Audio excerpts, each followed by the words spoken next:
Nikola Jokic went into the second half. He had only 16 points, 8 rebounds, and 5 assists on 4 of 10 shooting. He had 16, 8, and 5 on 4 of 10 shooting. He ends the third quarter with 32, 12, and 8 on 11 of 17 shooting. He went 7 of 7 from the field. 7 of 7 from the field with 16 points, 4 rebounds, and 3 assists. 16 points, 4 rebounds, and 3 assists in the third quarter. Now, if you look at the MVP tracker, which I like to look at for fun in November and December, I just want to see what the trends are. That's why I look at it. If you look at the MVP tracker, Jokic has moved all the way from 8th to 2nd. And after tonight, I'm not going to hold you. I wouldn't be surprised if he was at the top of the list. See, the thing about Jokic is winning. He's playing winning basketball. He's efficient, and he's dominating. He's playing winning basketball, and he is dominating on lower usage than you expect. Tonight, he shot 65% from the field, 64.7% from the field, and 50% from 3, and 90% from the line. And he had 12 rebounds and 8 assists to go with it. Jokic is just on another level, man. It's really interesting to me that over the last several games, Jokic has just decided that he wants to turn up the volume just a little bit. Now, remember, Jokic started off the year averaging about 19, about 9, and 10 because he was literally trying to get Jamal Murray and Michael Porter Jr. and Bruce Brown and Kentavious Caldwell-Pope caught up. He was trying to get them as involved as possible because he knows that he needs them to go off in order for the Denver Nuggets to get where they want to go this season. In order for them to get where they want to go, it's going to require them playing at an elite level and feeling comfortable with the offense, feeling comfortable with the defense. And tonight, man, he's been great. He's been great. Jokic, by the way, let me give y'all this. The last 4 games, so this is Detroit, OKC, the Clippers, and Houston. The last 4 games, he's averaging 30.3 points per game, 11 rebounds a game, 8.3 assists per game. He's shooting 67% from the field, shooting 33% from the three-point line, and he's shooting 80% from the line on 11.5 attempts a game. He's a plus 51. A plus 51. Let me read this to you again. 30.3 points a game, 11 rebounds a game, 8.3 assists per game on 67% from the field. 67% from the field. Y'all, and he's shooting 39 of 55 from 2-point range over the course of that time. 39 of 55 from 2-point range, which is good for 71%. He's shooting 71% from 2, y'all. He started off slow. And that's what his numbers are right now. That's how good he's playing. So, again, I think people just need to keep everything in context. Like, I saw people today, I'm not going to name no name. Everybody has their opinion.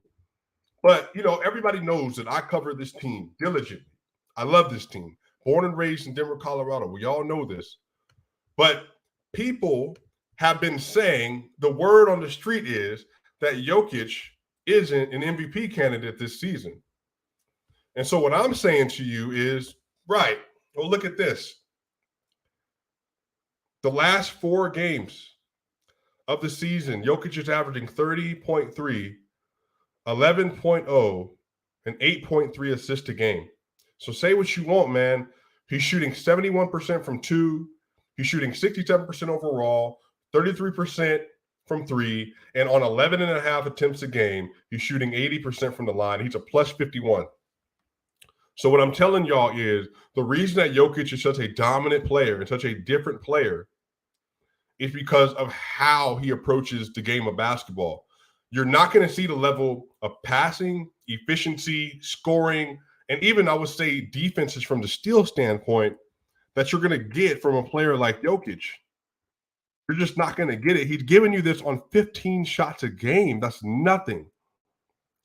That's nothing. And he's not shooting a high volume. He shot 6 3-pointers over the last 4 games. So right now, my best teams in the NBA are the Celtics, the Bucks. I'm going to also put the Warriors in there. I'm going to put the Nuggets in there. I know the Warriors aren't looking good on the records right now, but again, I think they're there. Like I'm not fooled by them having a bad bench by James Wiseman and Jonathan Kuminga and Jordan Poole struggling and Dante DiVincenzo and JaMychal Green. Like I get it. Moses Moody, they're struggling. Their bench is struggling. But the fact of the matter is, man, those are my 4 teams that I have as the elite teams of the NBA. So when people ask you about Jokic, you tell them Swipa Cam sent you that over the last 4 games, this is what he's doing. And I'm going to tell the world. I'm going to put it on Twitter later.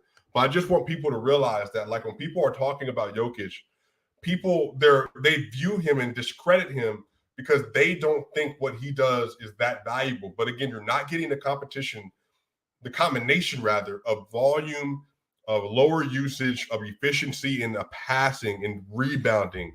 You're just not getting it. So he's just been spectacular, man. Shout out to Nikola Jokic. Great game tonight. Jamal Murray with his best game of the year, y'all. Blue arrow.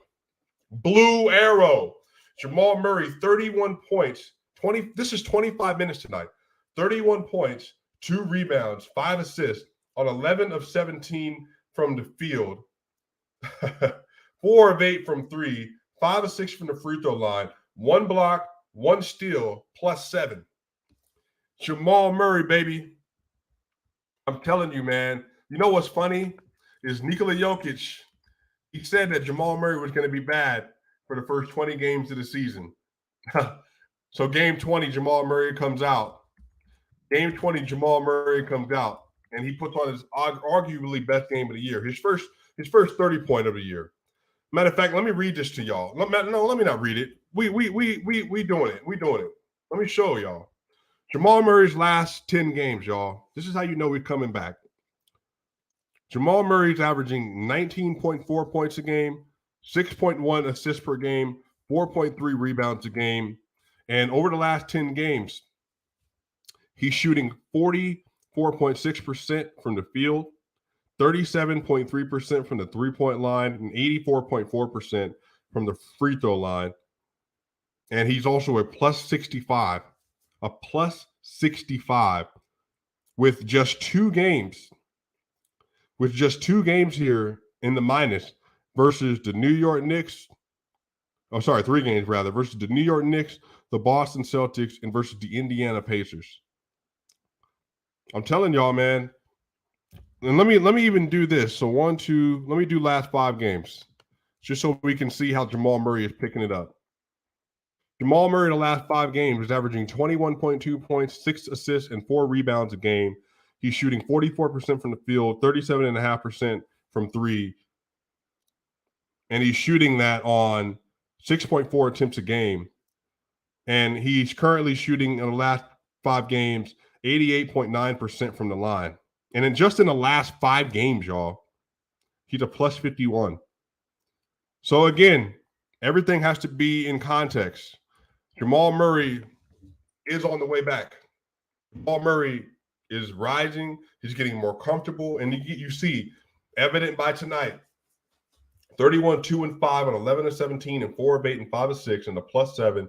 Jamal Murray is continuing to figure out how to play basketball, how to get comfortable with himself, how to play within himself, and how to continue to get his body and mind in sync, which is what happens after you tear your ACL. Shout out to Jamal Murray. Bruce Brown tonight, 12 points, 3 rebounds, 3 assists, 4 of 10 from the field, 1 of 3 from 3, 3 of 3 from the free throw line, 1 block and 2 steals, plus 2 tonight. Really good game, really good defense tonight. Really good defense tonight. Contavious Caldwell-Pope, 8 points and 2 assists, 3 of 4 from the field, 2 of 3 from the three-point line. The NBA's best three-point shooter, by the way. 1 block, a plus 2 tonight. Aaron Gordon, he only played 14 minutes due to foul trouble. They didn't need him tonight anyway. 4 points, 3 rebounds, 2 of 3 from the field, 0-1 from 3. And again, plus 7 tonight. Just wasn't needed. But he's been playing so well lately that he just wasn't needed tonight. It was a great game from him. The bench, man, shout out to the bench. Ish Smith tonight, 10 points, 5 rebounds, and 8 assists, 5 of 9 shooting, 0-1 from 3, 1 block and 2 steals, plus 16, back-to-back games with a block from Ish Smith. When Ish Smith is healthy, I can absolutely see a scenario where him and Bones Highland are playing together, because the way he's able to operate on the court, he is a great cutter, great slasher. He is so fast getting to the basket. He had a couple of look-away layups today. And a look-away layup, basically you run by the basket, and then you throw it up at an angle at speed in order to prevent your shot from getting blocked. He had 2 of those tonight. He's just a good player, man. 10, 5, and 8. 26 minutes tonight. Really good game from him. DeAndre Jordan, another good game from DeAndre Jordan. 19 minutes, 8 points, 10 rebounds, 1 assist, 4 of 5 from the field. He was a plus 11 tonight. Zeke Naji, maybe his second best game of the year. 15 points and 3 rebounds tonight on 7 of 12, including a dunk on his own teammate, Jack White. 1 of 4 from 3. He was a plus 9 tonight.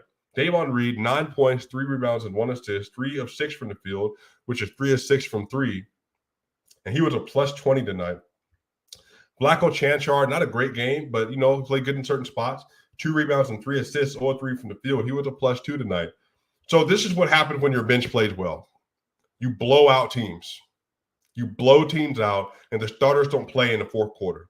There was no Michael Porter Jr., no Bones Highland tonight. So when you come out and you handle your business as the bench, you blow teams out. This game started off really, really, really, really ugly, meaning that the score at half or at the first quarter was 42-39. It was a shootout, 42-39. The score at half was 70-68. Started slowing down, 70-68. But the issue is that didn't sound good at all, because that means nobody's playing defense. But they managed to, again, keep scoring, because the Nuggets scored 46 points in the third quarter. They just absolutely went crazy. And then the Houston Rockets, they ended up scoring 33 points in the third quarter. But you give up 46 points, you're going to be down a lot of points. So it was just a really good, fun game. It was a fun game. The Denver Nuggets shot 57% from the field on 50 of 88. They shot 12 of 30 from 3, which is 40%. They actually have dropped to the second best three-point shooting team in the NBA because of the last few games. They were 85% from the line on 17 to 20 attempts. The Rockets were 46% from field, 36% from 3, and 76% from the line. Nuggets were really good from the line tonight. The Nuggets they had 14 turnovers. The Rockets had 17. The Nuggets had 31 assists. The Rockets had 25. The Nuggets won the rebounding battle 43-37. Offensive rebounding battle, which is the Rockets are the best offensive rebounding team in the NBA. The Nuggets won 13-12. The Nuggets had 4 blocks to the Rockets 2. They had 8 steals to the Rockets 4, and 22 fouls to the Rockets 20. So that all is a recipe for winning matchups very convincingly. That's a recipe for winning matchups very convincingly.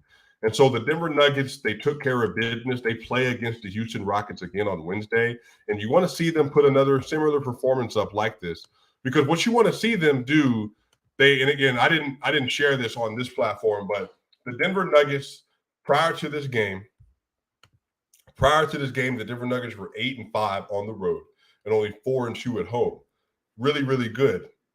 But the thing is, they have the next, including tonight, next 28 games. They have 20 games at home, 20 of them at home.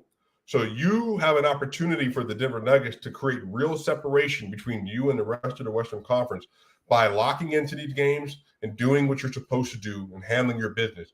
You get a win versus the Rockets tonight. You have another game versus the Rockets on Wednesday, and then you play against the Atlanta Hawks in Atlanta on Friday, and then you play against the Pelicans on Sunday. So, again, you've got a really good matchup versus the Hawks coming up on Wednesday, and you got a very good matchup against a struggling Hawks team on Friday. You keep putting these wins together. You get ready for a tough game in New Orleans, but you got a fully healthy roster, Lord willing, by then. Lord willing, a fully healthy roster by then. Then you got the Mavericks, the Blazers, the Jazz, the Wizards. So there's a lot of different things that are going to happen here. Like, eventually, the different Nuggets are going to have an opportunity to play 1, 2, 3, 4 straight games at home. They'll go on the road again, play a couple more games at home, go on the road again. Then they'll have 1, 2, 3 more games at home, an away game, 1, 2, 3, 4, 5 games at home. So multiple multiple stints of 4+ games in a row at the crib, which you need to take care of business and do your job in those opportunities. So we'll have to see. The Denver Nuggets defense wasn't great tonight. I know it wasn't, but nobody played defense tonight. And again, it's a Monday on November 28th when there's no real stakes against a team that you know you can beat with your C game, which is how they approached the first quarter, which is why it was 42-39. But at the end of the day, they took care of business. It was an utterly dominant win. The NBA's best player went off 32, 12, and 8. Jamal Murray, best game of the season, 11 of 17, 4 of 8 from the field. He's going off. He's going crazy as well, y'all. So I'm really excited. The Denver Nuggets are picking it up. They're really picking it up. So shout out to y'all. Hit that subscribe button. Hit the like button. We're on the way to 10,000, y'all. Let's continue to grow this community. Tell your people about the platform. Tell your people what time it is. This is where you get your NBA content. This is where you get your Denver Nuggets content, y'all. Y'all know what time it is, y'all. Hey, we out. We will be back. We will see y'all soon.